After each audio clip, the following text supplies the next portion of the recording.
दिन की शुरुआत तो बहुत अच्छी हुई थी, लेकिन दोपहर होते-होते कुछ ऐसी चीज़ें हो गई जिसने मेरे मूड को ख़राब कर दिया और इतना मुझे टेंशन दे दिया कि मैं आपको क्या ही बताऊँ। तो आपको पता है कि मैं कटिहार में थी और कटिहार में मैं मम्मी गई थी पूजा करने के लिए। बहुत सुकून का पल होता है जब मेरी माँ मेरे साथ होती है, मुझे बहुत अच्छा लगता है। ये हर बेटी क्या हर बच्चे को अपनी माँ के साथ बेहतर महसूस होता है। पूजा पाठ करने के बाद मैं निकल गई थी, कहीं जा रही थी मैं, और मैं क्या ही बताऊँ मैं कहाँ जा रही थी आपको। ये है कटिहार के रास्ते और बहुत मैं मिस करती हूँ अपने कटिहार को। जब मैं पटना में रहती हूँ तो मैं गई थी लाइफ केयर जांच घर, लेकिन ये बंद था क्योंकि संडे के दिन भी सभी केयर सेंटर बंद होते हैं। लेकिन भैया इतने अच्छे हैं कि मैंने इन्हें जब फ़ोन किया कि मैं आई हुई हूँ और मुझे चेकअप करवाना है तो ये तुरंत आ गए। देखिए मतलब ऐसे भी लोग होते हैं कि मेरे वजह से अपने खोल देते हैं क्लिनिक को।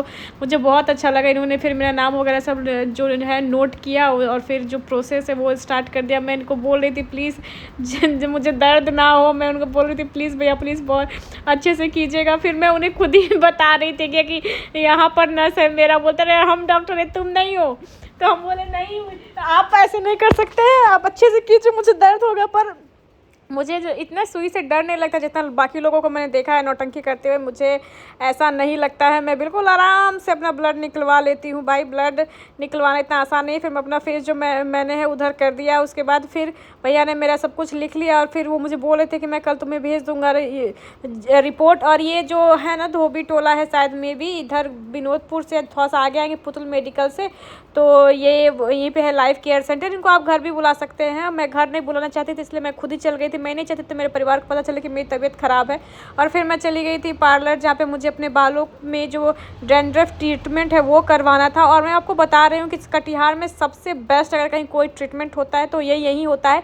इसका मैं अलग से ब्लॉग बना के डालने वाली हूँ ताकि आपको पता चल जाए कि अगर आपके बालों में कोई डैंड्रफ है या फिर कोई भी दिक्कत है तो आप इस पार्लर चले जाइए।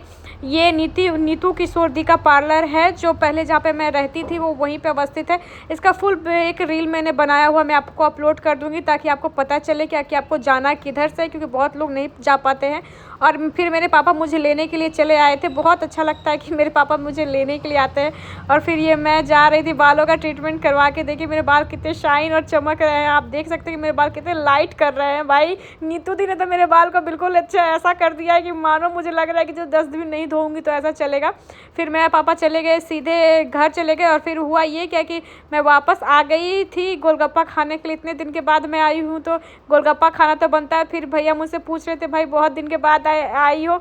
ये वही भैया है जिनके साथ पहली बार मैंने इन्हीं का दुकान का वीडियो बनाया था, वो खूब वायरल हुआ था गोलगप्पा वाले भैया का। और उनके पास ही जब भी मैं आती हूँ कटिहार तो मैं गोलगप्पा खाने ज़रूर आती हूँ। आप लोगों को मेरा ब्लॉग पसंद है तो लाइक करना, फॉलो करना प्लीज़।